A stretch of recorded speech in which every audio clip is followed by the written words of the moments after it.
Hate Meditations podcast is back with some Plutonian Shoring. Uh, Shelly is going to be the co-host today. Sorry, I don't have any witty and whimsical introductions like he typically has, but he would prefer for me to be the host because Plutonian Shore and I go way back, way more intimate with this band than usual. So I do want to thank Shelly for allowing this platform for this interview today. Thank you, Shelly. That's cool. Yeah, I figured I'd let you take the lead, so I haven't written a punchy or verbose introduction. But yeah, I figured we're doing a Texan metal thing, so I thought I'd let you take the lead, seeing as I am, if you can't tell by my voice, very much not from Texas.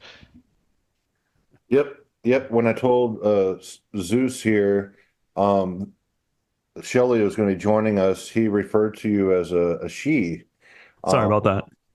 That's cool. No, I get that a lot because Shelley is a girl's name. It's my surname, but I just everyone calls me Shelley for some reason. My first name is Charles, which I guess you couldn't really get more British than that. So yep, and his son has a really British name as well, which we won't air here for privacy reasons. But it's great to fucking have you on the podcast, Zeus. You want me to call you Zeus or Steve? Zeus is great, man. I appreciate that. Brings me back to old times. So it seems like even these days, I don't really be called Steve very often. So I appreciate Zeus. Yes, sir. Yes, sir. So, like I said, Zeus and I, we go way fucking back. Even into the beginning of GoCraft, like Steve, he was just starting up Plutonian Shore with his brother Brian, or I should say Devastation on drums, and his No wife problem. keyboards. And I tried to do like a band with Zeus here and or Devastation. And the other guitarist we had, which we won't name, he really couldn't keep up with us. So we just kind of remained friends, but did our own musical projects. Plutonian Shore started rapid firing out many great black metal releases, as well as I started doing the GoCraft stuff. And we played a lot of the same gigs around Texas. Like I said, we have a lot of history together. He's seen me naked. Steve or Zeus has seen me naked. I'm sure your wife was there too, because I was drunk and I looked over and she was like Oh really yeah. shocked to see me naked. But it was so Jason, you said that when we're interviewing Cam Lee as well, that Cam Lee has seen you naked. Are you just an exhibitionist? that night I was with the Zeus here. I think once the drinks start flowing, anything goes. Yeah, so it was after a show and it was like a backyard show and the crowd kind of wound down there and there wasn't many people left and I was really inebriated and I just started pole dancing and I made like $5. But it's too bad you don't have any of the pictures from that Zeus. No, definitely not. I think that was back on an old flip phone back in like 2010, maybe 2009, 2010. Yeah, long gone, luckily. Yeah, that was like 2011, 2012-ish. That was back when JR was still alive from Gnostic. Oh, yeah, yeah, Uh, yeah. He passed away yeah. 2012. Hey, you played with Gnostic too for a while, didn't you? I practiced with them for an entire year, and it was a great lineup. It was myself, Yorn, it was Link from Pius Levis, Mike on drums, so full lineup. We had shows planned, and it was basically just every week, like once or twice a week for an entire year, and never actually got to playing live. Wow, that's unfortunate. And then of course Mhm. JR died from cancer. And really good guy. Yeah, I miss him a lot. He was one of the better people in the San Antonio scene. Yeah, yeah, Uh, fantastic guy.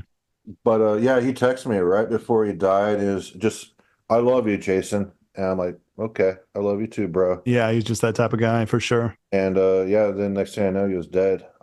Really sad. But we're talking about Plutonian Shore today. Yes, there's probably gonna be a lot of history and all that, just because we do go way back.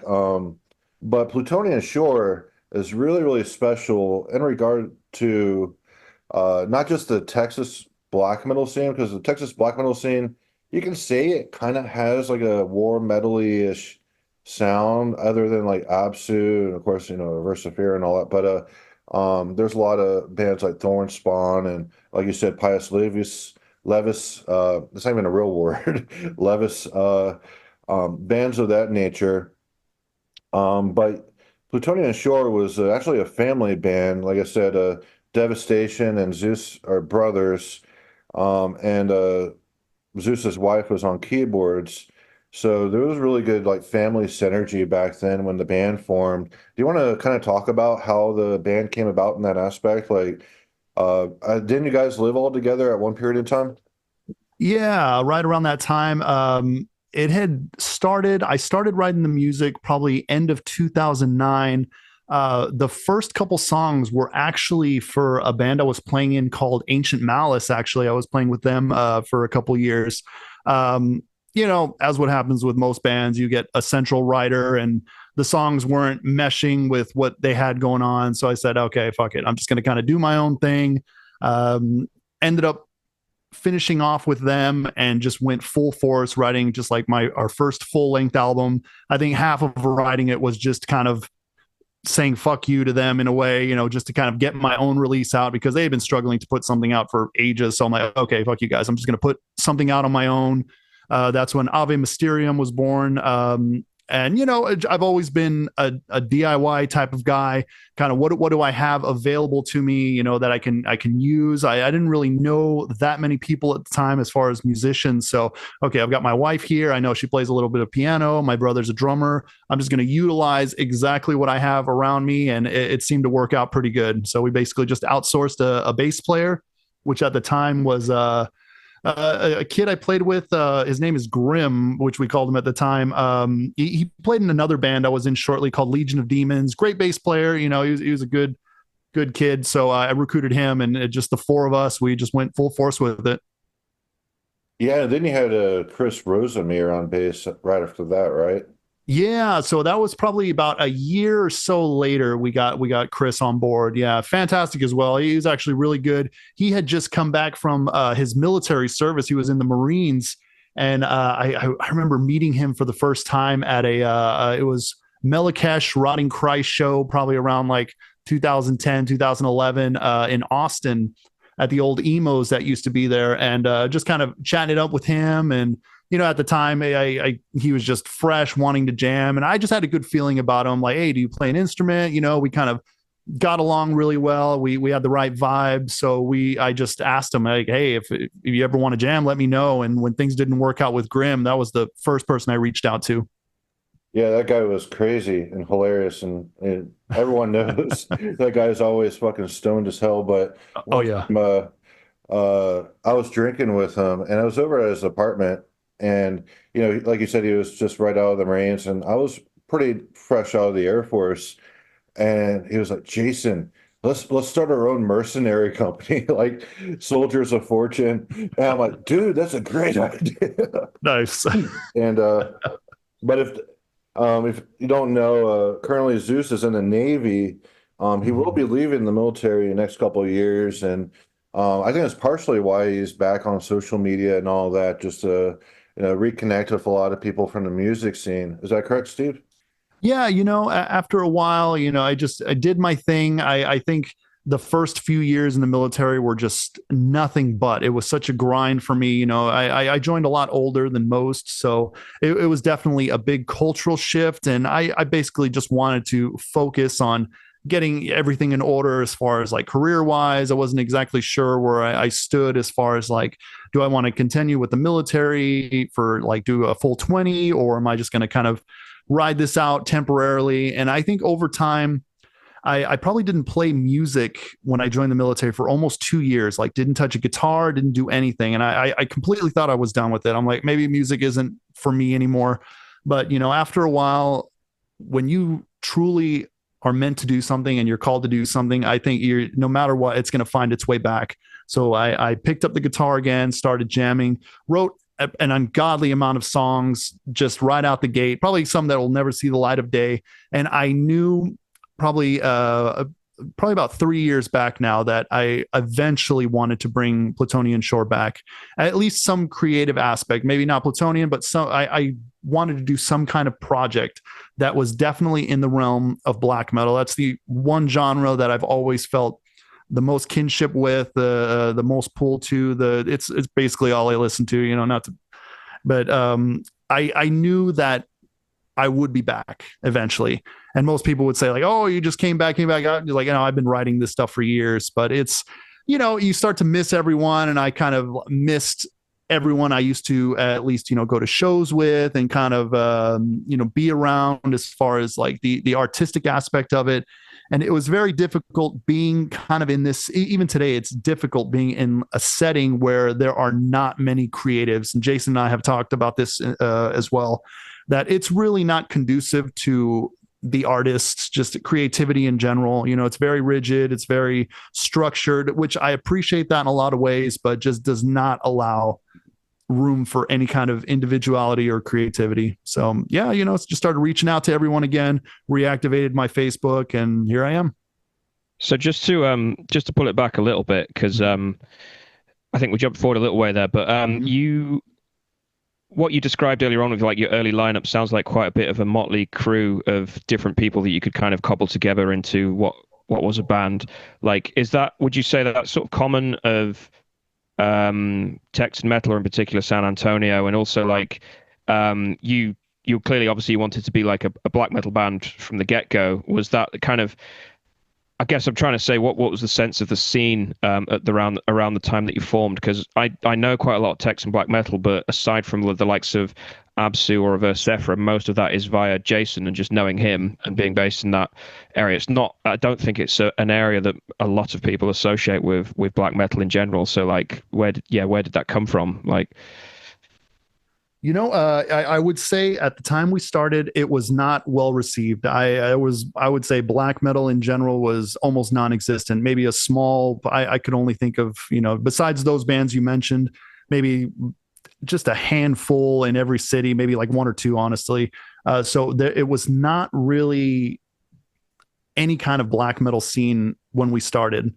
I guess there had been, obviously in the past, there had been Thorn Spawn, there had been Gnostic, but at this point in time, really nothing at all. So we were Well, definitely going against the grain in a way. well, Houston had a pretty good black metal scene with Morbus 666 and True. Yeah. Loomis and San all that. Antonio, almost nothing. Yeah, San Antonio is really just Thornspawn City.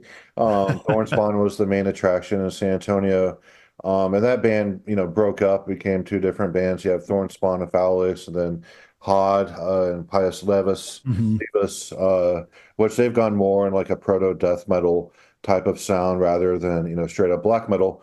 Mm-hmm. But like Steve was saying, there were, a lot of scattered bands throughout Texas playing black metal. The DFW has a lot of black metal up here as well.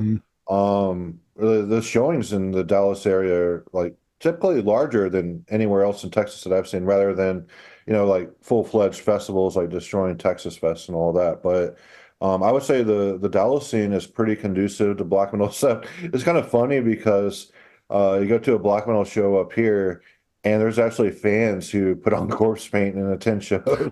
Yeah. And you don't see that in other cities. That's just a Dallas thing. But yeah, great question, Shelley. Yeah, black metal in Texas really wasn't that big of a thing. Of course, I was kind of like black metal adjacent doing GoCraft. That and Plutonian Shore and GoCraft shared a lot of the same bills. Like we played around a lot together. Mm-hmm. But well, yeah, that's how I came across Plutonian Shore, is the split you guys did in 2020, and I remember that was when I discovered Plutonian Shore, and by that point you had literally just broken up. But yeah, I went back and sort of listened to Lunar Rights, and I was again re-listening to it in preparation for this, and I was like, uh, really impressed by it, just as a kind of a good amalgamation of like some classic kind of Norwegian styles mixed in with some stuff that you expect from like the American bands. I mentioned Verse Sephra. I know Jason's not the biggest fan, but I really like them. But it doesn't, as Jason mentioned earlier as well, we talked about Hard and Pius Levis, who we had on the Necropolis podcast a year or two ago. Very, very war metal and very, very death metal Mm-hmm. adjacent, whereas the Lunar Rights is very much like classical or classic black metal, I should say, which you don't normally associate with Texas. Do you feel like you were out on a limb at that point in the scene, or? Yeah, one thing I actually didn't mention is I actually did not grow up in Texas. So I'm from Texas. My wife is married. I married my wife there. My daughter was born there. So I've got my roots in Texas, but I actually moved to Texas late 2008. So I was actually, my father was in the military. He was in the Air Force, and I spent the majority of my life actually in Europe.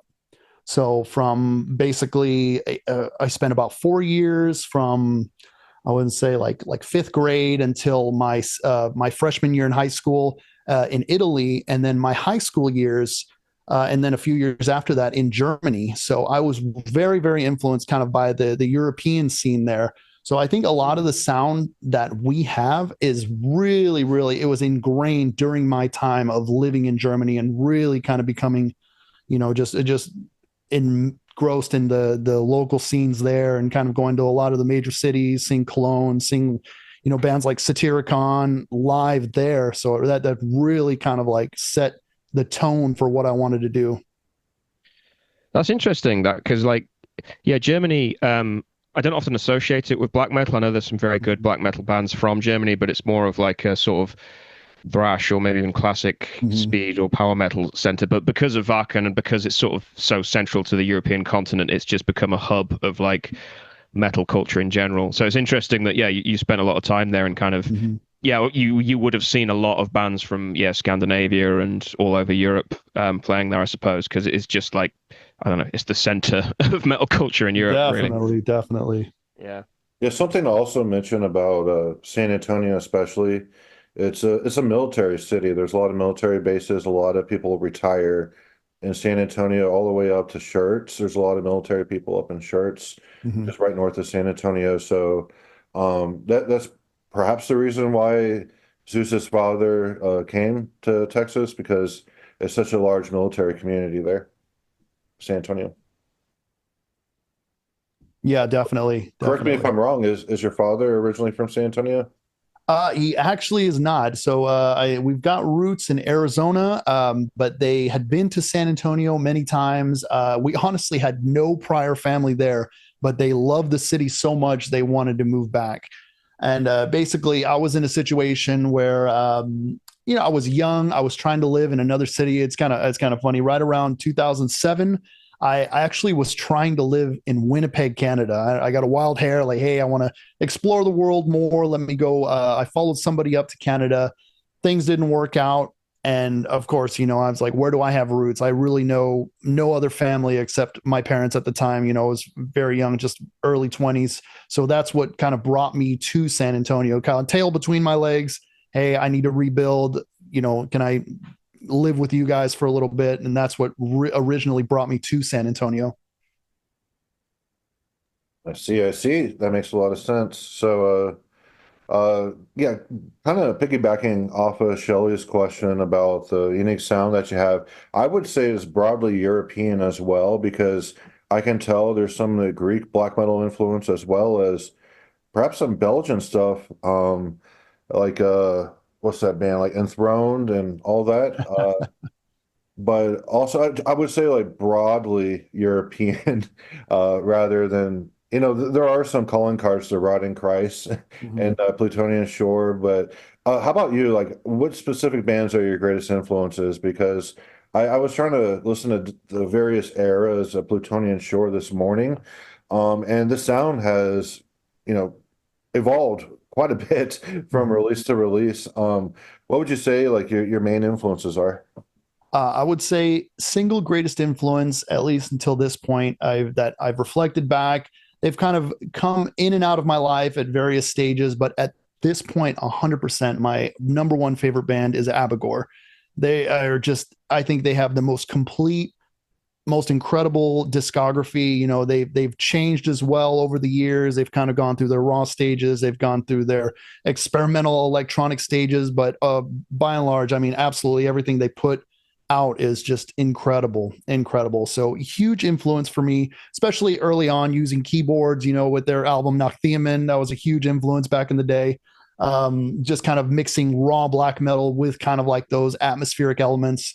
So I really wasn't influenced by a lot of like the more well-known symphonic bands at the time, Dimmu Borgir, all that shit. It really had nothing to do with what I wanted to do. So Abigor was probably number one. Definitely Rotting Christ. Those first few albums, Thy Mighty Contract, Non Servium, absolutely huge for me. We actually covered one of their songs later on. We covered the Fifth Illusion on a split we did with a Transylvanian Funeral, but fantastic, fantastic band. It was early on, the vocals, the delivery, it was extremely stripped down, but made such a huge impact to me. So I would say, as far as influences go, Rotting Christ, Abigor, absolute. I would consider them my top influences. That's interesting that because yeah, that definitely comes through on an album like Lunar Rites. It's like that obscure mysticism of early Rotten Christ and the Abogor as well. I know Jason's not maybe such a fan of Abogor as I am, but definitely their first three albums I'm hugely into, just in terms of them. They're much more explicitly like medievalist than the Nordic bands, even though there's a lot of crossover. The melodies kind of have this folkish sort of element to it, but not in a really corny way, as a lot of bands do. But yeah, the jump from Lunar Rites in 2012 to the next album, 2015, I would say is dramatic in terms of black metal, in terms of the context anyway, and that a lot of that is stripped back, and it's much like uh, aesthetically rawer experience, but also it's still quite, it's still complex. There's a lot of nuance going on, but it's much more. The keyboards are kind of play less of a role. The melodies, I don't know. I'm not a music theory guy, so I'm probably speaking out my arse, but it feels like it's much more atonal or sort of death metal adjacent in a lot of ways, although it's still very much a black metal album. Was there any kind of conscious move there, or was it just a natural evolution? I think our biggest push with the album after that would have been Spear of Gabora. My wife at the time, we had just had our daughter, so she was kind of stepping away just to kind of do that.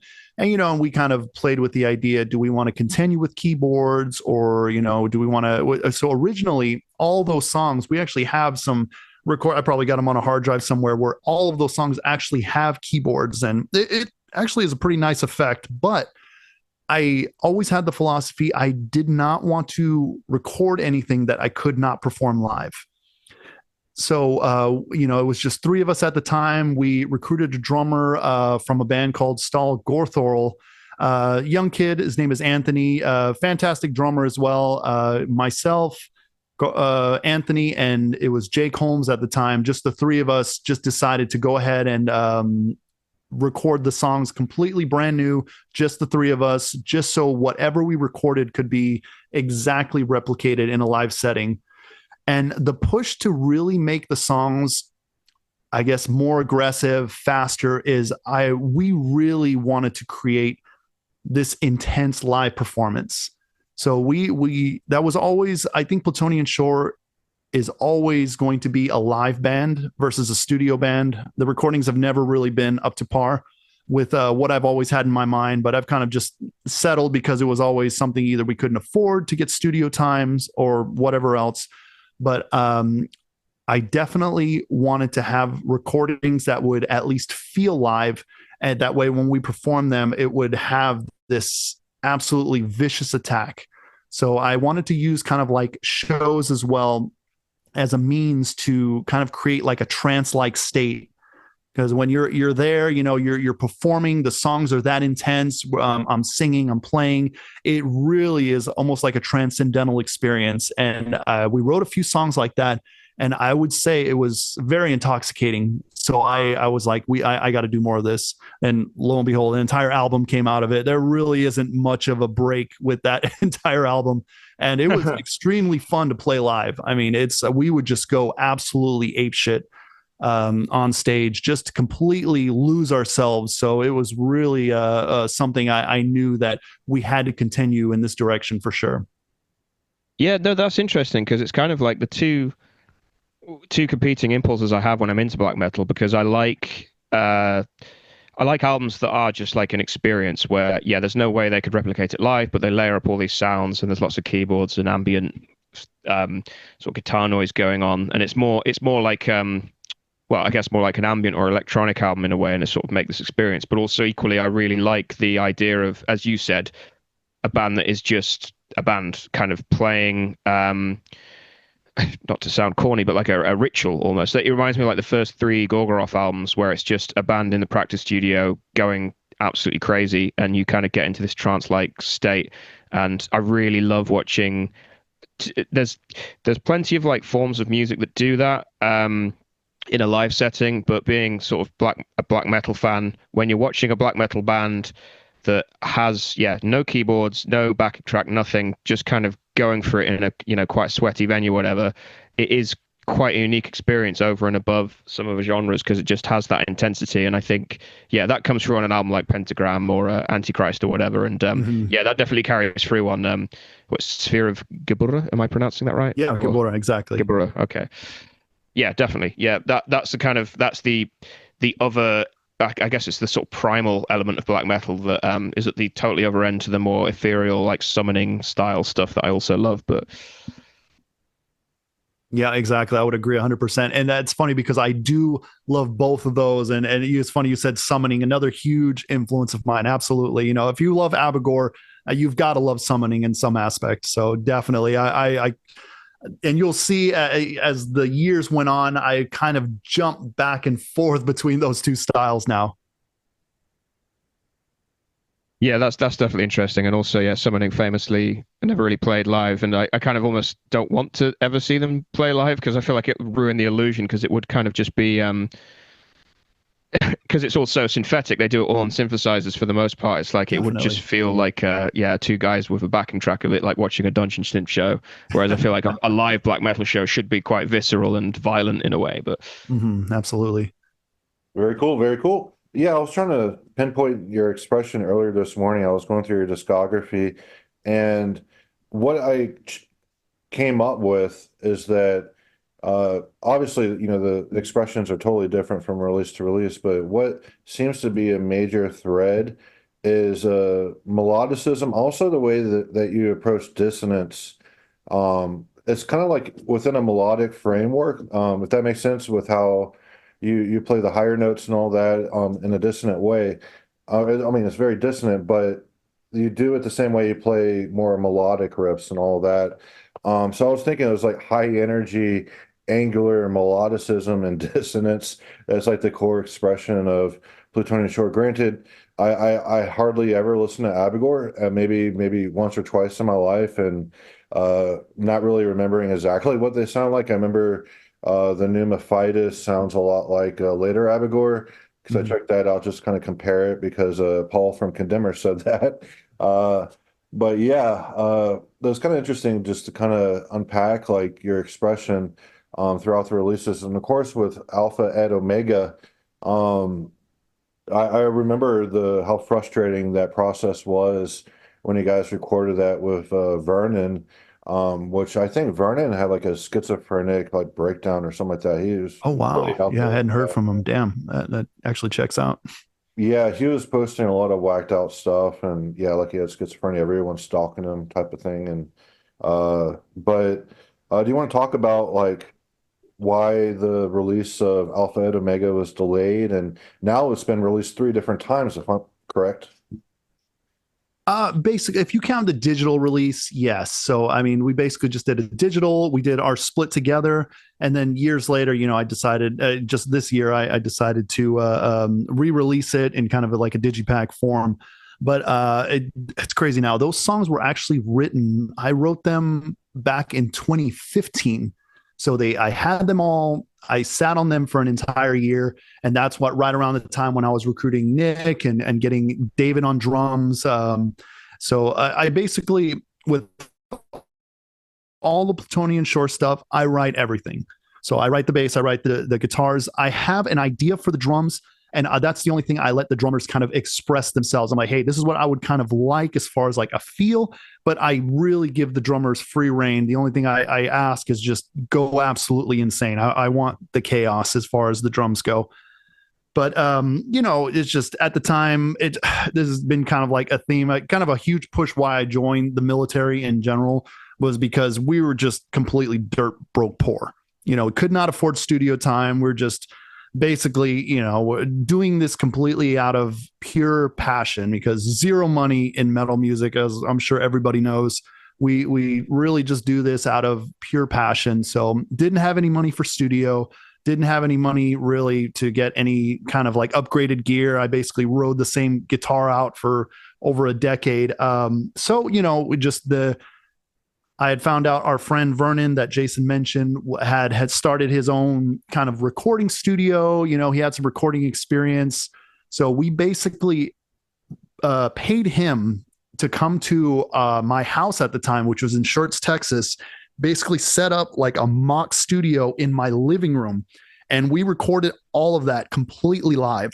So all of Alpha et Omega is the only thing we overdubbed were the vocals later. So if you take all of the guitars, bass, and drums, one complete track, no dub-ins, no punch in, punch out bullshit. It literally is all on feel, pure energy, just completely captured in the moment. And I think that's what was special about stuff that we did in the past. Because, you know, it's more like with Lunar Rights and everything like that. Sometimes there'd be a flub here or there. It's like, hey, let's just kind of overdub it or let's. But I learned that it actually took away a lot of the pure energy, which I felt we captured with that release. So we recorded everything completely. And then Jake and I set up vocals, and then we recorded our vocals together on top of that. So it was really interesting how it turned out.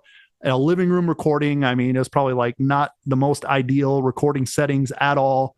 Just recorded by Vernon in our living room, music first, vocals after. And we had a huge issue after that because he sat on the songs, and I would it was one of those situations I would bug him for months. Hey, are the recordings ready? Can you mix, master? Back and forth way too many fucking times. So we decided to ask our good friend Kevin Elrod. He owns a kind of like his own recording, mixing, mastering service called Cloven Hoof. Like he knows black metal. He's played with Nightbringer. He's been around. He knows, I think, the sound that we wanted to capture. So we sent him the tracks, and the final result is from Kevin. He's the one who mixed and mastered everything, and it turned out exactly what we had wanted. I see. Thanks for elaborating on that. Yeah, I've kind of noticed that too with recording. It's best to have everything in one take because when you start, editing and punching in, re-recordings, it does kind of lose its flair a little bit. So yeah, definitely agree. This record all the way through, especially, when you're in a full band format, I can see how that would be really good synergy playing all live together and recording it straight like that. I don't have that luxury because I'm working, on my own black metal solo. But where Plutonian Shore is definitely, you can kind of see that the atmosphere around the band is always really important to you because it started out as a family band and, great synergy with the family members. And then you try to also carry that synergy and with the musicians that you recruited. Speaking of Jake Holmes, I mean, that guy has been in like 90 bands. If you look at his metal archives, it's like, wow. I mean, that guy, if there's a Texas death or black metal band or war metal band, that guy is in it playing bass. Yeah, he was in that Condemner, the new Condemner too, Shelly. So, like if you check out a Texas release, like maybe like a 50% chance Jake is on it. Fair enough. Absolutely loves to play. Yeah, he'll join any band. If of course, in the metal realm, but he will be there. He's very, very dedicated to his craft, and yeah, he's all about it. If you invite him to play, most likely he'll do it. Very cool, very cool. So I was kind of wanting to save this for later, but now that we're talking about the music and all that, I mean, you've been working on some new material. And do you miss having the synergy of playing live in a room with other people? I'm just wondering like how you're approaching working with working solo now, recording everything yourself and playing everything yourself. I kind of like a lot of aspects of it just because, it's full creative control. I know exactly how I want things to play, everything from like if I'm personally playing the bass and I've got certain small accents that I want on certain things that's really hard to convey to someone when you're kind of teaching them music. That aspect I do appreciate. So I am kind of enjoying the process, kind of the solitary writing, kind of one-man band type process of writing. It will never take away or match up to actually playing in a full band though. Like I truly miss that experience, even getting together a few times a week with, like-minded individuals, really creating that energy in the moment, everyone with their own individual instruments. Like nothing will beat that. That I definitely miss. I see, I see. So how are you approaching the new songs? Because they sound vastly different than anything else that you've done. I would say some of the songs like is bordering like almost like goth metal. Like I'm hearing, I know you mentioned, Abigor and Rotting Christ are influences, but what I kind of got from your, especially like the Alpha et Omega, is that the themes were more like micro themes that you would uh just blitz through essentially, and it was really like there's nothing that really was like anthemic or anything like that. It was just more like this surge of energy, right? And with the new stuff you're working on, there seems to be like one specific like macro theme, and you're working around that, and you're also factoring in like MIDI keyboards and all that, and it has like a cinematic feel and certain spots and all that. It's way different than anything else that you've done. Like I honestly, it does have like some black metal flavors, but the core expression to me is not really that black metal. So would you like to expound upon why the new singles you've released sound like vastly different than anything else that you've done in Plutonian Shore? Yeah, absolutely. So a lot of my time over the past couple of years, as I mentioned, I'm in the military. I'm actually in the Navy, which you can imagine I spend a large, especially the past few years, of just an incredible amount of time out to sea, sometimes months at a time. So, as I mentioned before, I wrote so much music. Sometimes I would think it would be Plutonian Shore, and luckily I was able to convince myself otherwise. Okay, this is so far removed. Some of it just completely, I would consider more just like avant-garde direction. But those few songs, I actually released 3 songs. It was Chasm, Realms of Despair, and Messiah. Completely different songs. They all kind of have a similar feel. But I wanted them to kind of just be standalone singles because I knew they weren't cohesive enough to be part of the new collection of songs that I'm writing, which are definitely back to form, more black metal. So all of those songs had more of kind of like a personal. It definitely took on a more personal meaning for me. Like Chasm was just being out to sea, just completely being just. I went through an incredible amount of depression while I was underway. So that was just like battling my own self. Realms of Despair was really just completely dealing with. I actually work as medical on the ship, so I dealt with an incredible amount of suicidal individuals. There was actually one kid who they had called me down as an emergency, and he literally had a knife to his literal throat. And when I tried to stop him, like he's literally trying to cut me with this knife that he had on him. The only thing I could do at the time was literally just tackle this kid and literally pin him down and twist his arm behind his back. Literally the most uncomfortable position I'd ever been in, having to handle someone like that. But it really made an impact on me. It probably kind of fucked me up in a way, having to deal with that kind of shit. But it was very inspiring. I knew I needed to get it out in a way. So I decided to write Realms of Despair, and then just Messiah, just having to deal with the religious fanaticism that kind of goes along with the military. Everyone's by and large Christian, just trying to push that agenda as a means to kind of like save just some kind of like mental sanity while you're on the ship, which I just completely was against 100%. So it was very interesting. I know you say the songs aren't black metal. That is music that I wrote just completely out of the ether, like no influences. I wasn't listening to much music. That's just completely like what I was feeling at the time, what I wanted to kind of convey through my experiences. And that's really what came out. I didn't have any other vehicle to release it as. I'm like, you know what? My longest running project is Plutonian Shore. Why not? I'm just going to release these singles under the name. This is me. I am Plutonian Shore. I've created this band from the beginning. It's close enough where, yeah, I'm sure it's going to rustle some feathers. It's going to be completely different, but just kind of being inspired by bands like Abigor, who really weren't afraid to every so often kind of step out of the bounds. They've done some really ridiculous, just kind of like 7-inch splits that are just so far out there, completely removed from their sound. So I was kind of inspired by that, just to completely do my own thing, just release it. And, if people hate it, whatever, I get it. It's going to rustle some feathers in one way or another. But that's kind of where I was at in the headspace. I'm sorry if I rambled on that.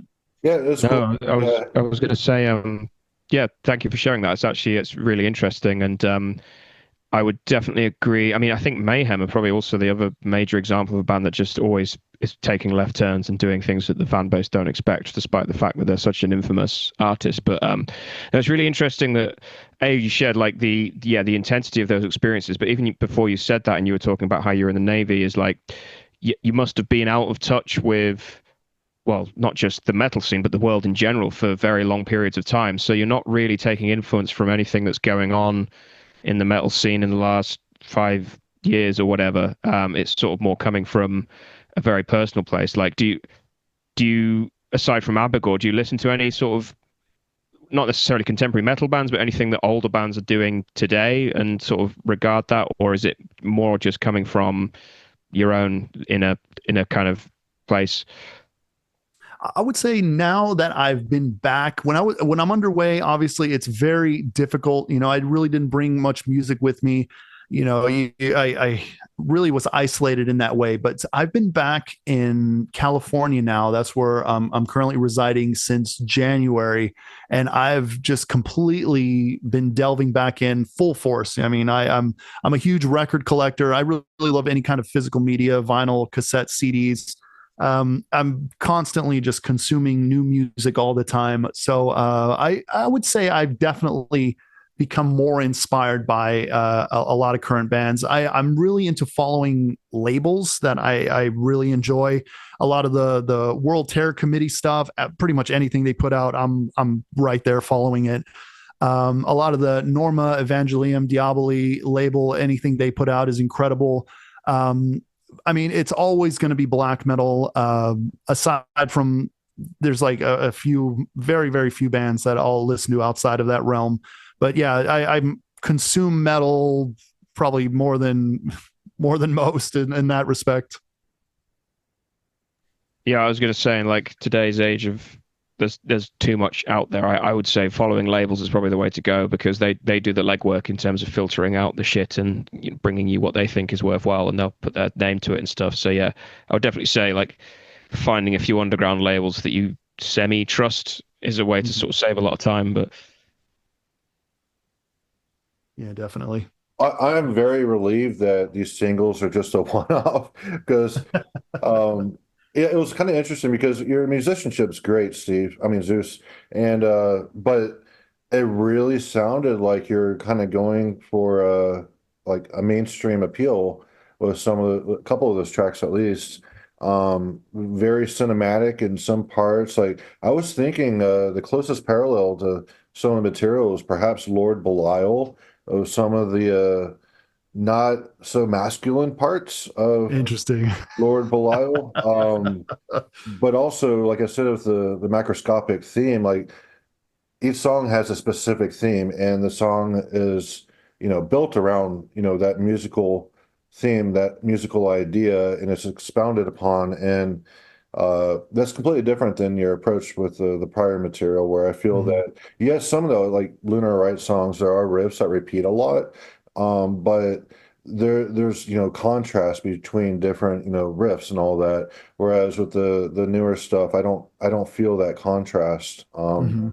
But looks like Mr. Shelley is going to the latrine. Ah, it's a military term, latrine. Hitting the head. Yep. What do you call it, latrine in the Navy? In the Air Force, we called it latrine. We just call it a head. It's Oh, like, hey, I'm head. gonna go hit the head. I'll be right back. Yeah, but something that we also share is we've both been stationed in Japan. I was stationed Mhm. in Okinawa. How was your experience in Japan? Oh God, absolutely incredible. I would trade anything to go back and live there permanently if I could. It was I fell in love with Japan a million times more than I ever thought I would. I thought it'd be nice, and it's like, oh, experience a new country, kind of live there. I had no idea I would absolutely just be completely obsessed with the culture, with just the way of life. I mean, it really, really was painful to have to leave.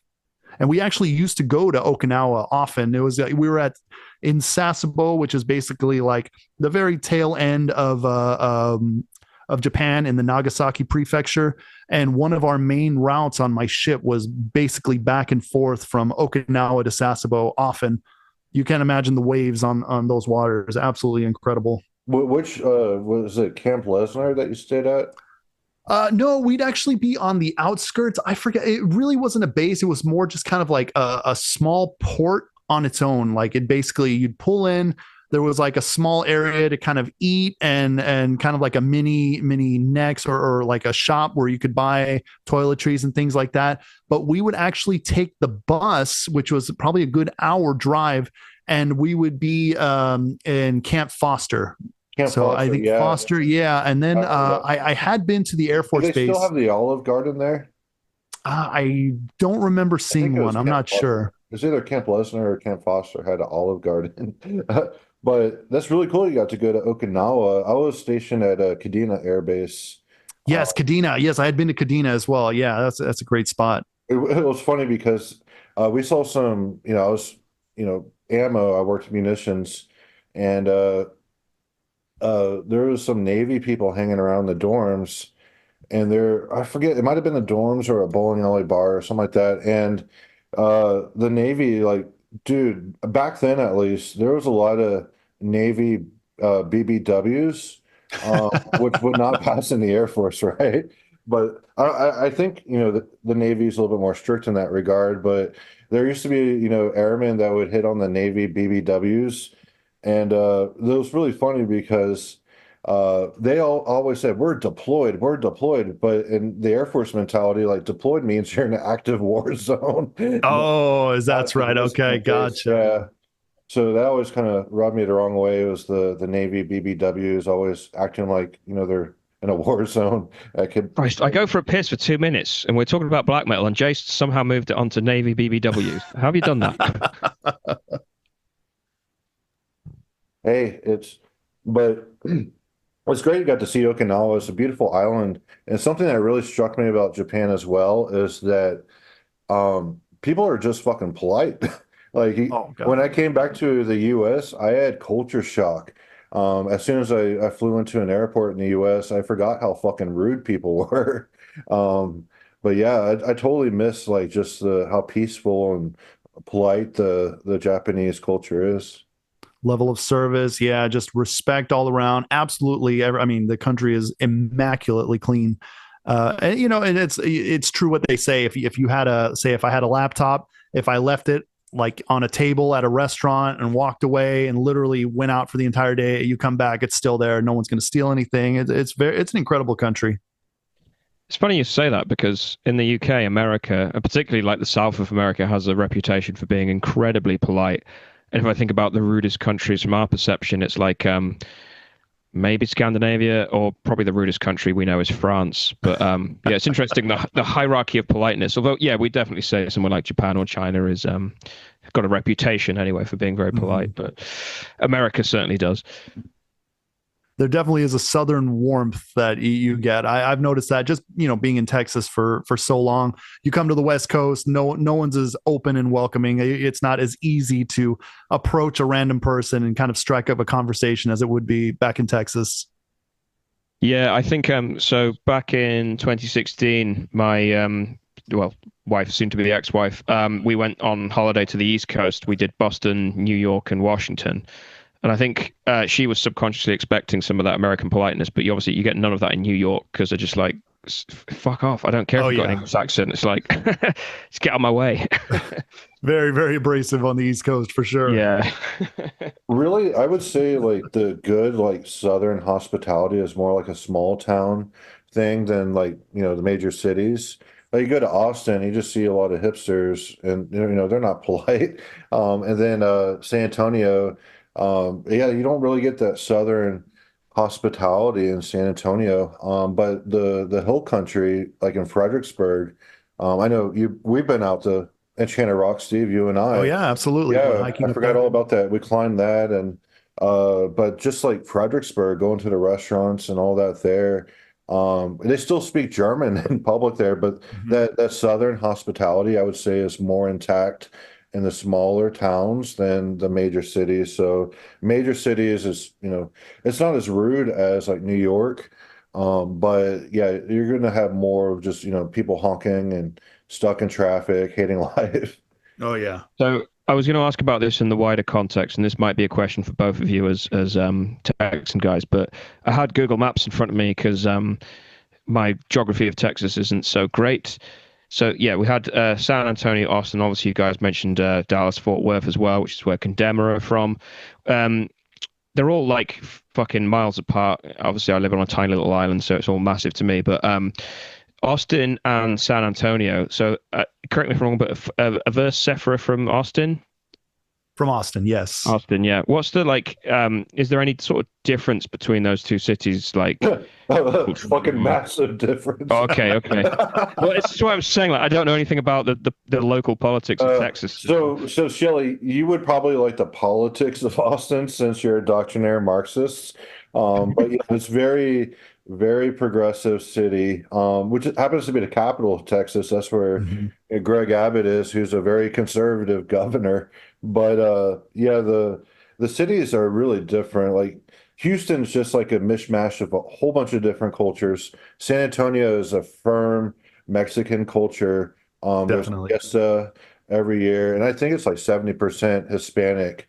Whereas Austin is you have a lot of the Californians there, a lot of the tech companies and the riffraff that comes with that. It used to be a music city that had the slogan of keep, Austin weird.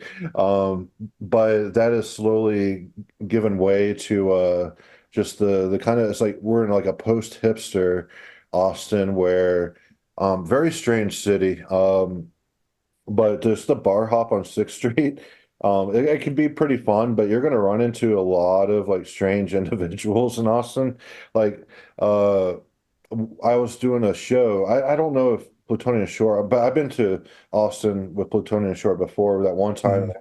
I lost a toenail. I think my foot got ran over or something. But remember when I lost my toenail? I forgot what happened because I was so fucking drunk. I think that was the we were at Headhunters. I think I do remember that.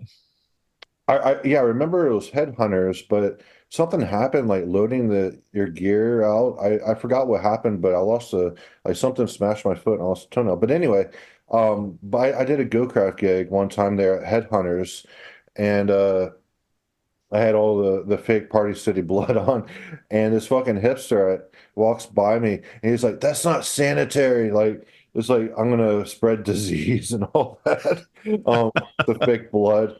But that was Billy Milano's venue, right? Yeah, Billy Milano. Yeah, yeah. He actually did sound for the very first Plutonian Shore show at Headhunters. I didn't even realize it was him at the time. Just this big burly guy comes in. He's like, "All right, man, set up the mic here. How does this sound? Like your keyboards? Are you good?" Blah blah. Hey, come to find out, yeah, Billy fucking Milano, MOD. I couldn't believe it. Yeah, yeah. I think he made me clean up the blood in the bathroom one time because I was rinsing off and I got it all over the sink and all that. No, I was putting it on and got it all over the place and yeah, good times. But Mhm. yeah, Dallas compared to Austin, Dallas is booming. Like I would say Dallas is more of like a business and financial hub. Of course, we have a lot of Yeah. attractions here. It's more like just a typical American major city. It's, huge because DFW, Dallas and Fort Worth and all the areas in between. Waco, we really wouldn't consider Waco part of Texas because it's just so fucking far from the rest of Texas. But yeah, that's kind of like a rundown of the major cities. But some of the smaller cities are there's a lot of great Southern charm. You Yeah. know, So oh, go ahead. go. No, you go ahead. Sorry. I was going to say, Shelly, one thing that's what I've noticed is completely Texan. You were kind of mentioning the geography of where everything is in Texas. It seems like it's the one place that I don't notice this anywhere else, but we measure distance in hours. So we're like, oh, Yes. Austin, hour away, Houston, 3 hours away, Dallas, 6 hours away. So it's really never the miles or, the actual distance. It's always how long will it take you to get there? That's what I was trying to figure out as well, is like looking at some of these cities, and thinking, okay, so from Austin to San Antonio is like, yes, this fucking miles. And yeah, and Dallas Fort Worth as well. That's Mm-hmm. you'd get most of the way across the UK on that distance as well, and that's like a thing that we would do on like a special occasion or whatever. Mm-hmm. It's just interesting as well. Like you're talking about the difference between Austin and San Antonio. So Austin sounds like East London, but San Antonio sounds like, well, maybe not West London, maybe North London or whatever. And it's like London's a big city, but it's like it's just this compact, like metropolitan area, and it's like you've got these different cities from Texas kind of culturally couched within it. And it's also interesting you said like, yeah, Austin is mostly white, but it's very, very quote unquote woke or whatever, whereas San Antonio 70% Hispanic, but it's like the more conservative area. It's just yeah, it's Mm-hmm. just fascinating cultural kind of. No, San Antonio is very progressive. It's Oh, all, okay, yeah, apologies. always a progressive governor. I mean, mayor. I mean, like Ron Nierenberg, he was the mayor for a long time and Mm-hmm. super progressive. He's the reason, like him and I got into an argument because I blamed when the San Antonio Symphony dissolved, which was around for like over 90 years. But under his watch, they had financial issues and the city would not bail them out. And I blamed him because he has all this money for the Spurs, the San Antonio Spurs, the basketball team, billions of dollars for them, but nothing for the fucking local symphony.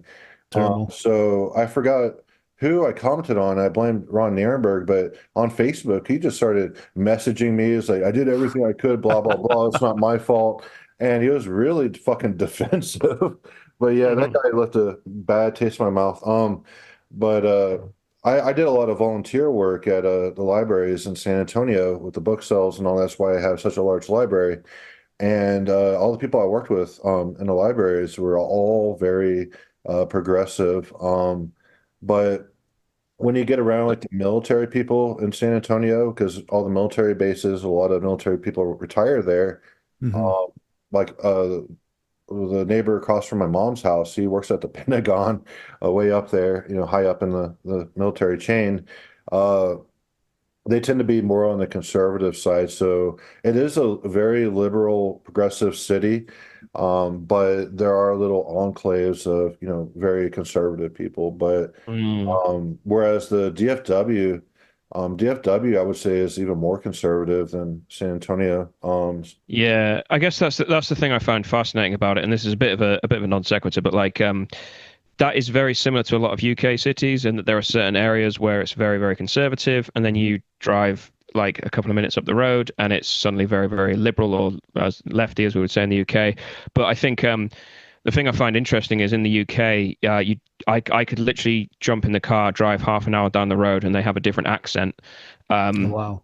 and just because we're such a compact island, but the accents and the regional identities are so kind of distinct. Whereas you could drive from, I don't know, Dallas to Austin, and yeah, okay, there'd be cultural differences, but it's still like you're still in Texas, you're still kind of in the sort of same area of the United States, and generally a similar accent, similar kind of outlook or whatever. And yeah, I just find that really interesting. But bringing it back to Plutonian Shore. So we did touch on your latest sort of singles and Mm-hmm. stuff that you wrote whilst you were yeah, on duty in the Navy and stuff. I guess one question from me would be like, what's coming up? Are you working on an album? Are you gonna work this stuff into an album, or is it going to be like, as Jason maybe hopes, an anomaly stylistically, and you're going to go back to what Plutonian Shore were doing in the mid 2010s? What's the plan? Yeah, so I have a full length album completely written. I will say I'm not going to mention his name just in case it falls through. But I've got a drummer recruited to hopefully record the entire album for me. That's the one thing that's kind of been a bit of a challenge is since I am isolated here, I'm having to kind of outsource other musicians, and I think to my own fault not really giving a deadline like, hey, can you record these songs? And then of course they agree, but then there's really no urgency to do it. So I've been sitting on them a little longer than I wanted. So in that time, it's kind of given me a little bit of time to kind of work on other projects. I did a separate project while I was in Japan. I've got another project here. I'm working with a vocalist where I write all the music and he's doing the vocals. But all of the Plutonian Shore stuff, I've been sitting on. It's waiting to be released. To be honest, if things don't really kind of move as quickly as I want within the next month or so, I'm probably just going to be 100% releasing it on my own. I'm not the greatest drummer, but I do know how to play the drums. That's my one weakness as far as music. So most likely just try to release it myself if things don't, which I hopefully they work out. But so new album on the horizon for sure. Completely written already, just kind of in that in between phase right now.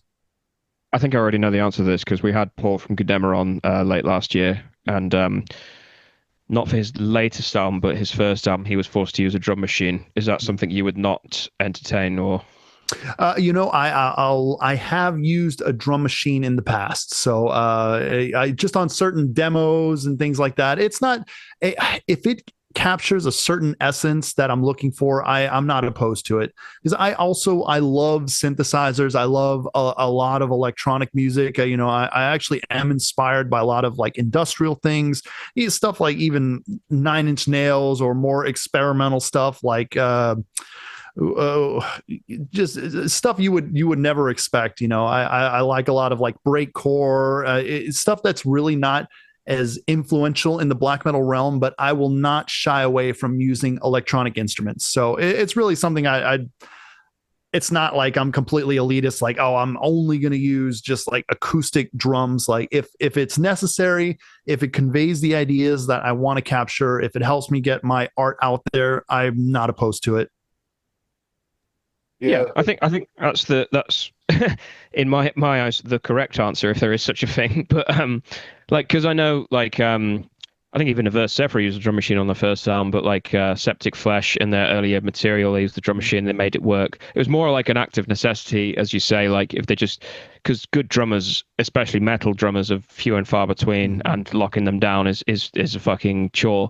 But yeah, a lot of bands fall back on that, and there's a right and wrong way to use a drum machine. It works with certain artists, or certain forms of music, I should say, like an Iljan. It works really well because it's very minimal and kind of almost like noise adjacent form of black metal. Whereas, yeah, maybe not with certain other forms, but yeah, if you do it right, like I would never have thought that something like early Septic Flesh could work with a drum machine, but they just make it happen in a way out of necessity. But yeah, equally, I was asking because yeah, you were talking earlier on about the fact that you are very passionate about like making it happen live, which I definitely think, especially listening to your later albums as well, it's kind of yeah, that's the kind of black metal that I'm getting from this. And I was just curious. I'm agnostic as to drum machines. I don't have a policy. I wasn't trying to get any particular answer out of you. I was just interested. But yeah, Sure. it's interesting you were saying that. But yeah. It's also a pain in the ass to program drums, so it's always better to have a real drummer, right? Yeah, but you only have to punch the information in once with a drum machine. Very true, very true. But yeah, I mean, if I do program them, they'll at least be interesting. It's not just okay, blast beat for 4 minutes straight, and we'll just kind of riff over it, kind of thing. So you briefly mentioned that you had a project in Japan. I felt it's called a Anunnaki. Is that how you pronounce it?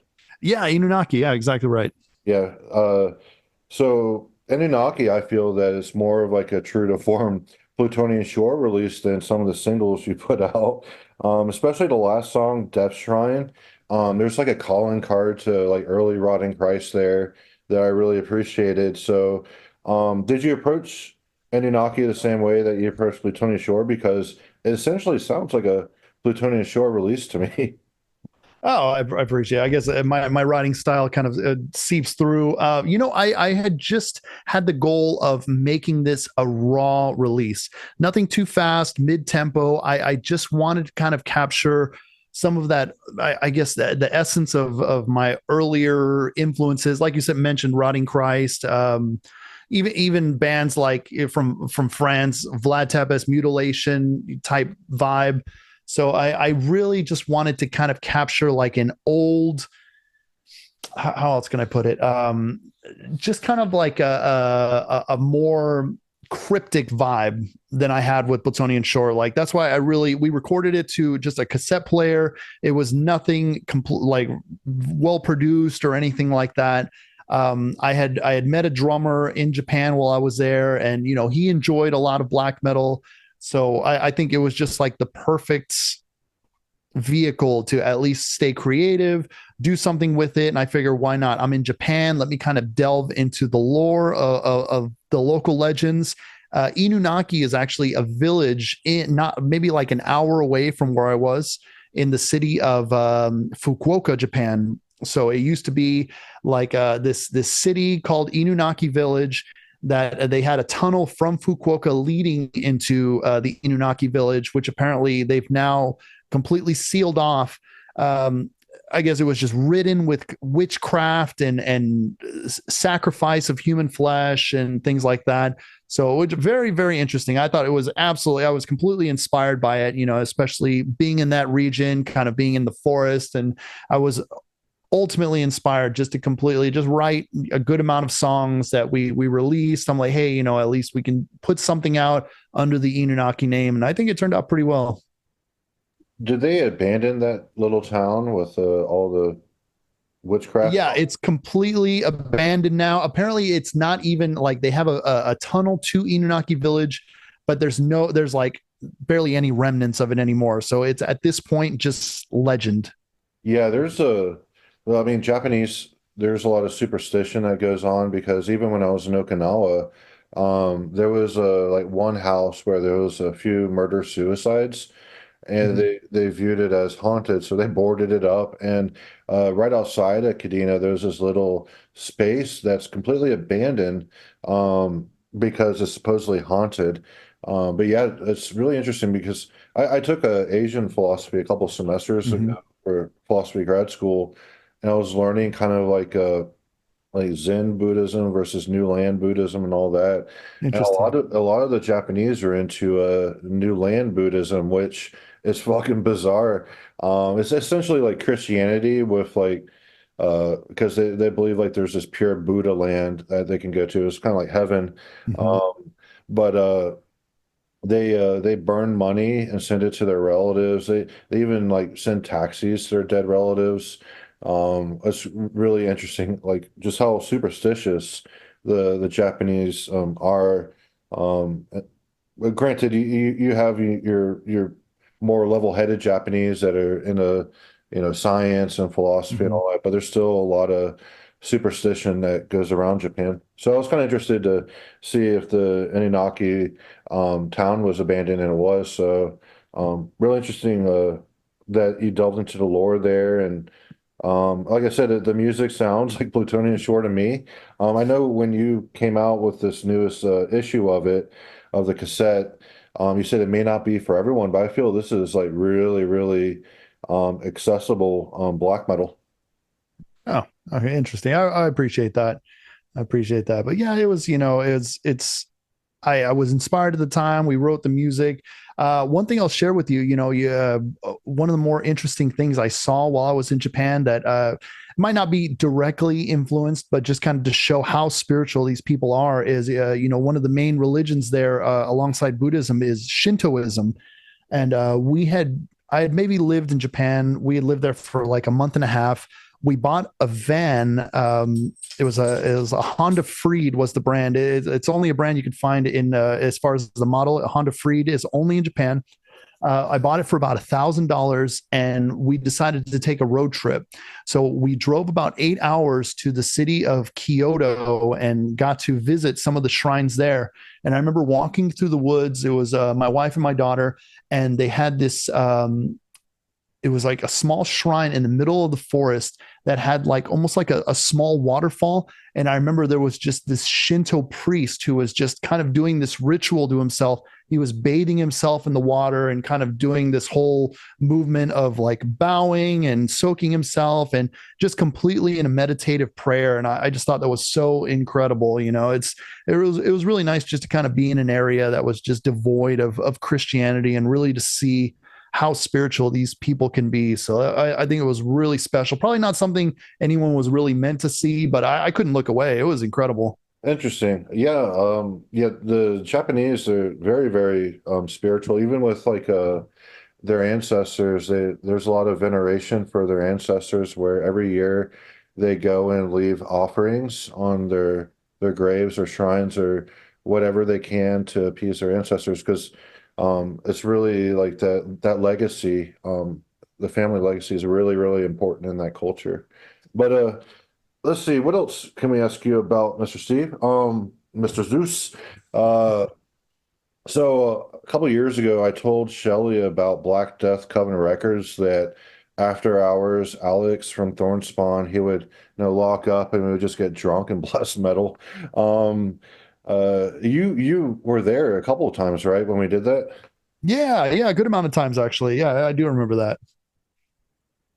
Yeah, I mean, so we're talking about like, San Antonio, that was still like a black metal spot because the majority of the wares he was selling in his little record shop, was black metal. And we kind of had like little congregations all the time, like every other weekend, going over there, just locking up. And there was like a wing place next door, so we get drunk and blast metal and then go next door and eat wings and really cool. That's where I met, no, I met Andrew from Pale Horse Recordings at a show, I think. And then we became friends, and that was back when he was trying to he was in med school to be a brain surgeon. Mm-hmm. But then he washed all of that, and I think he's working in the oil industry now. But him and I, were you there when him and I wrestled in Black Death Coven and we started No, I knocking don't think I everything saw over? that. Oh, but Uh, that's funny. yeah, yeah, he and I would get pretty rowdy. Um, So I've got a better question than whatever Jason's homoeroticism that he's talking about. Um, so you've clearly been around in the Texan metal scene for quite a while. You had that break that we discussed earlier, and now you've come back with some new material and stuff. Do you what's the evolution of Texan extreme metal, particularly black metal, obviously, and like what do you see as its future? Do you think it's got a viable future? Because I feel like the impression I get from local scenes is there's lots of really good local bands, and when I say local scenes, I mean dotted across Europe, America, South America, parts of Asia as well. There's lots of like really good local promise, but no bands can kind of gain a foothold internationally, as it were. Do you still see Texas as a hotspot, and do you sort of have hopes for it, or do you just sort of is that just where you happen to be operating from, and it's kind of you just got to make do with what you've got? I think at this point, I've been so far removed from it for so long. I only really have an outside perspective because I hadn't been in Texas for at this point, pretty much 7 years. Bands that we played with that still seem to be moving forward. Of course, Imprecation, they're killing it, absolutely killing it, playing Steel Mm, Fest, going yeah. around all of Europe. We'd played I don't know how many shows with them.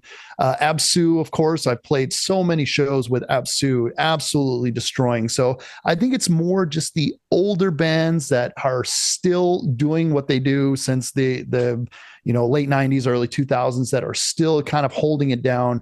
There's just been so many bands that have come up and just fizzled out. That's as with almost any genre, it's really hard to keep a band going.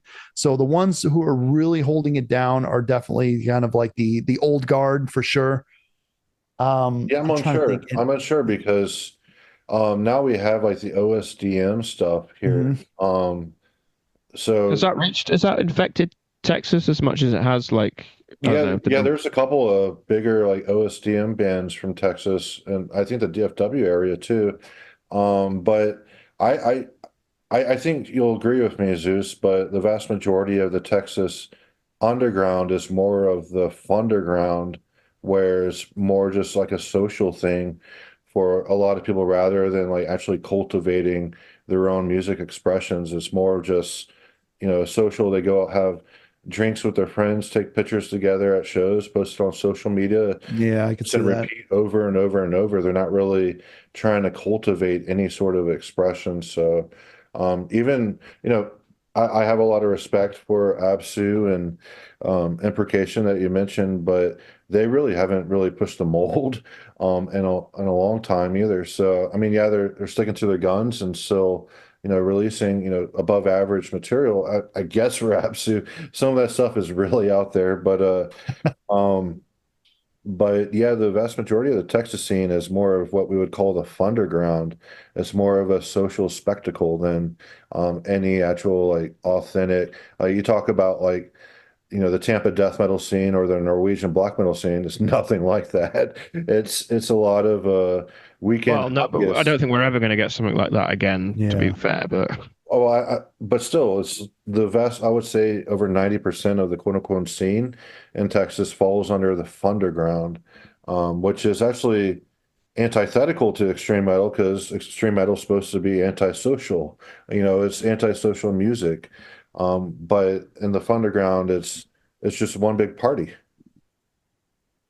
Do you disagree? Yeah, I can agree with that. I definitely agree with that. And I think the one thing that I don't see with a lot of the bands that are in Texas, which I do see a lot of with the bands that are kind of like that I personally follow. I really use music as means of kind of like a spiritual evolution as well. Like it really means a lot to me personally as far as like a spiritual cultivation, kind of like an outlet to really ignite kind of an inner fire. So I'm really attracted to a lot of the theistic Satanist bands because they just absolutely they really have a spiritual push behind their music. It's not just, oh, we'll just sing about chaos and everything else. Like I really appreciate the bands that truly are drawing inspiration from otherworldly concepts. And it's really not something I see with any current bands that are around Texas at the moment. Well, uh, that's a great point because you compare like a Black Funeral to some of the war metal bands that we have around here that Zeus and I kind of in the background we make fun of because I forget what it was, but one band they posted a picture and they had gas mask on. It was really goofy looking because if you've been in the military and know about like actually suiting up and putting on a gas mask Mach 4. Like one guy didn't even have a filter on his gas mask. There's no utility to having his gas mask on in case of, chemical warfare. But yeah, we kind of you compare Black Funeral to some of these war metal bands, and it's night and day. You can tell Black Funeral's the real deal, whereas the war metal is more of just like a temporary social contagion that's infected the Texas scene. It's more of just posting goofy Mm-hmm. pictures of yourselves and gas masks, not put on correctly and looking menacing rather than actually cultivating. Um, depends what you mean by correctly. I mean, it might be sexually correctly if you want to bring out the gimp, but if you want it to be effective against a gas attack, then maybe it's not. But Right. Yeah, I mean, but what Steve or what Zeus was saying is there are a lot of people that you can just tell they're in it for social reasons. And I don't know how no, you I get it. Like I hang around a lot of industrial clubs, and there are people. Yeah, there's people in latex and wearing fetish wear, but there's a lot of people in military garb and gas masks and stuff. And I'm not a military guy, but I was just like, that is not regulation, mate. Come on. wouldn't even protect you from a fart. No. All right. Any other questions? I think we hit all the main beats. As well, you talked a little bit about the split with A Transylvanian Funeral. In this neck of the woods, this Hate Meditation's place, A Transylvanian Funeral is held up in very high esteem. So, do you want to talk about how you and Sleepwalker got in contact Oh and man, collaborated? that's a good question. Honestly, I can't exactly remember when we met. I know that I started off as a fan. I got his cassette. I had found. I think I just ordered it online, but The Outsider, fantastic album. That was my kind of first introduction to a Transylvanian funeral. The Outsider was a fantastic cassette. I started talking with Luke, the main guy behind Sleepwalker, behind a Transylvanian funeral. I have a lot of family around Tucson, Arizona, and that's actually where he resides. So during a family trip, we were down there kind of visiting family. I was like, you know what? Sleepwalker lives in this city. Let me see if he's willing to kind of get together. Gracious enough, bring us to his house, invite us into his studio. Kind of he had a really awesome setup. A really nice house there in kind of like the middle of Tucson, Arizona, in the mountains. But it was neat. So we actually got to hang out with him on a couple occasions, and we became really good friends. Sadly, I fell out of contact with him. I haven't talked to him in many years. I know my brother ended up doing some project with him afterwards, but yeah, I haven't talked to him in probably a good 6 or 7 years. But I'm sure whatever he's doing is incredible. He's a great songwriter. Yeah, he was just on this podcast like a little bit over a month ago or something like that. But yeah, he's up in Illinois, working for Sweetwater, and Oh, I didn't know. yeah, Okay. he's doing really well. So and he's making video game music for the boomer shooters. He's a good Well, yeah. songwriter. Oh no, I definitely concur. The Outsider is all-time seminal album of like late US black metal, and also yeah, he started a project, Temple of Abraxas, again, just him. Uh, Released a few albums under that, a bit more melodic than a Transylvanian Funeral, but absolutely spellbinding stuff. Jason had him on a few months ago. Unfortunately, I couldn't join, but we've had him on. I think we've had him on Necropolis podcast a few times, and yeah, he does sort of video game music. He's done a few other things, but yeah, really nice guy, really interesting, and yeah, just now and then he'll come out with a cassette where I'm just like, it's not like groundbreaking stuff. It's not sort of breaking the mold. It's just really quality, like traditional black metal, where he just Sure. understands the ethos of it that we were sort of grappling with earlier. It's like he just gets it, I think. Yeah. So really awesome guy. Yeah, good guy. Full support for him for sure. All right, hail Satan. Anything else? You know what? You mentioned Black Funeral is earlier. I just want to shout out Michael Ford. That's another huge influence of mine. I've currently been following a lot of what he does. You know, his Order of Phosphorus, absolutely incredible stuff. I kind of was initially interested, you know, kind of like coming up interested in just basic occultism, got into a lot of the thelemic stuff, Golden Dawn.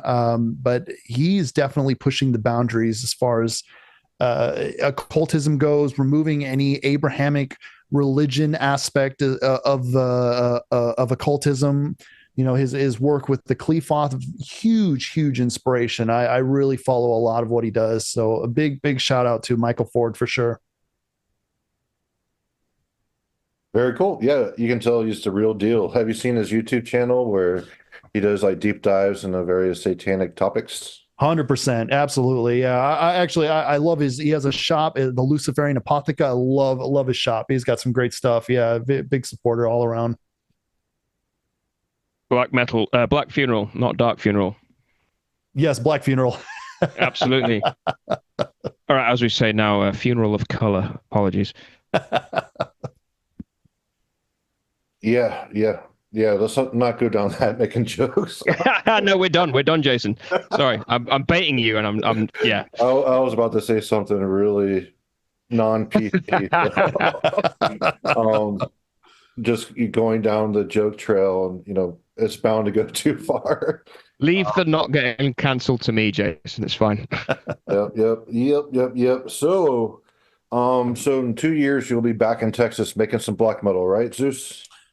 That's it. That's the idea. So yeah, my contract will end probably end of next year, and Texas is the number one place. Where exactly in Texas is still to be determined, but you know, Texas for sure. That's where we got our roots. We've got our extended family. So I do plan on coming back. Hopefully, finding some musicians who are willing and competent enough, at least to the standard that I have in my head, to hopefully bring this vehicle back, and we can get back to performing live, which is, you know, kind of the main goal of this band anyway. So yeah, hopefully within that 2 year time frame, you see a little bit more noise from us.